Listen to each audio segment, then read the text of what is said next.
All right, all right. All I gotta say is fire Matt Nagy.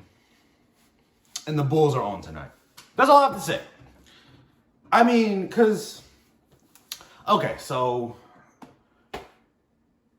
Bears lose 16-13. And my God, you see, going to this game, Mac being out, Allen Robinson being out, Horspet being out, Allen Robinson being out, I think I said, with all these key guys being out, I was like, this game is going to be whatever. Then Lamar Jackson is out. You're like, oh, maybe they can win. Maybe it'd be good.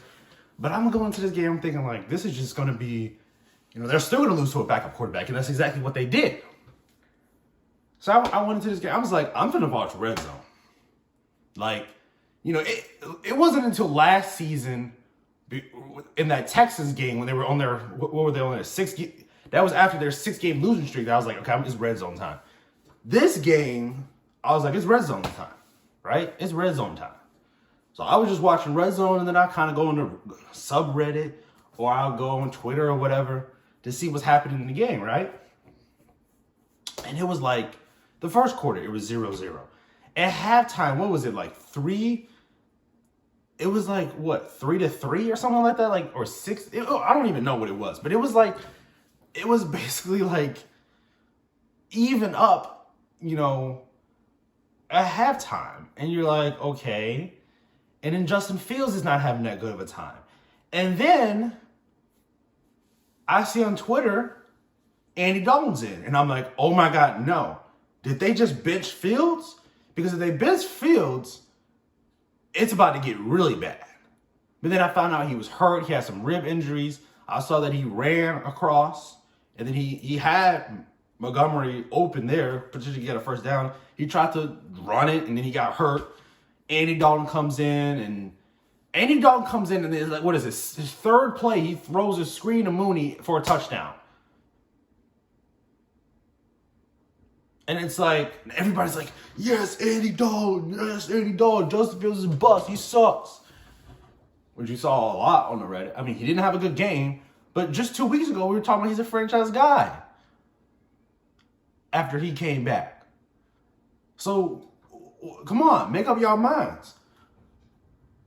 But I was thinking, like, man, this is a nightmare scenario because I don't know when Fields is going to come back, but it's like, and there was a Reddit comment that I saved, and it was basically like, this season is kind of disappointing because it's like, you coming into this season, you wanted to know what Fields was going to be. If he's a bust, you want to know that. If he's the greatest quarterback of all time, you want to know that. If he's whatever, you want to know that. So that's how you can plan for the next season.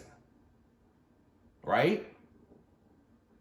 Because if he's a bust, if he's a bust or whatever, let's say these next few games, he is playing just awful, worse than Trubisky football, and he was a one-hit wonder, then you might want to say, okay, it's time to fire everybody, trade all your assets, try to get a first-round pick, and then maybe try to draft another quarterback, or maybe not even try to draft a quarterback, maybe try to draft an offensive lineman or whatever.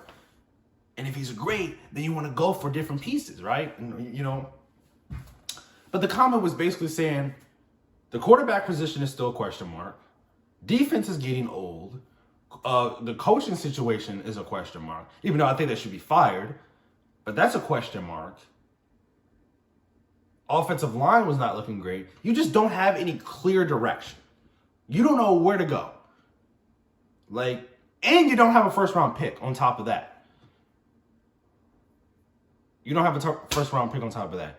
So it's like, you have no direction. And since the Bears are 3-7 right now, that's going to be a top 5, top 10 pick, potentially.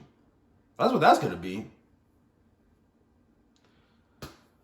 So it's like, and then it's like, it's probably for the best that they went 3-7, Because on one end, yes, they don't have a first-round pick, so they can't really tank. It would have been great if they would have had that first-round pick. And they would have had their first-round pick if they would have tanked last year and just lost all those games. But we don't even have to talk about that. But it's probably for the best because Matt Nagy has to get fired at the end of the season, right? Because with 7 losses, the best they could possibly do is go 7-10. That's a losing season no matter what. That's the best that they could do. And based on how they played, even with some guys out, I mean, come on. Like, you had the game at the end. You had the touchdown, and for some reason you go for 2, which didn't really make any sense. But it's 13-9 in Bears' favor, right? And you're like, okay, they potentially got this game, right? You know, and you got the Ravens' backup freaking quarterback. I don't even Huntley, whatever his name is, went down the field to score. Defense sells out again. This Fields was robbed of a comeback drive in the Steelers game, and now you were robbed again. But it's probably for the best. And you saw Matt Nagy, you know, hunched out like that. But anyways, you know, get into some of the clues. Yeah, and it was also on a pass interference. I don't know, but honestly, like, I don't got too much to say about this game. Otherwise, the Bulls are on. I'm going to be making a video tonight about the Bulls because they're the best team in the Chicago right now. The Bears are an absolute joke. There's no direction. Quarterback, we're still in position. Coach is probably going to hopefully get fired. Then the GM, you know, may or may not stay. Our defense is getting old. The defense is washed. They're not even close to an elite level. So it's just like, how can you feel optimistic? At least with the Steelers game, you could say, okay, we lost, but Justin Fields played a really good game. So you felt like, okay, maybe we can go somewhere with that guy. But this game, he was playing not too great, and then he gets injured. So now it's just like, it's a loss without any really benefit besides maybe Matt Nagy getting fired. Anyways, peace out. But yeah, anyways, peace out. Sports Talk 23.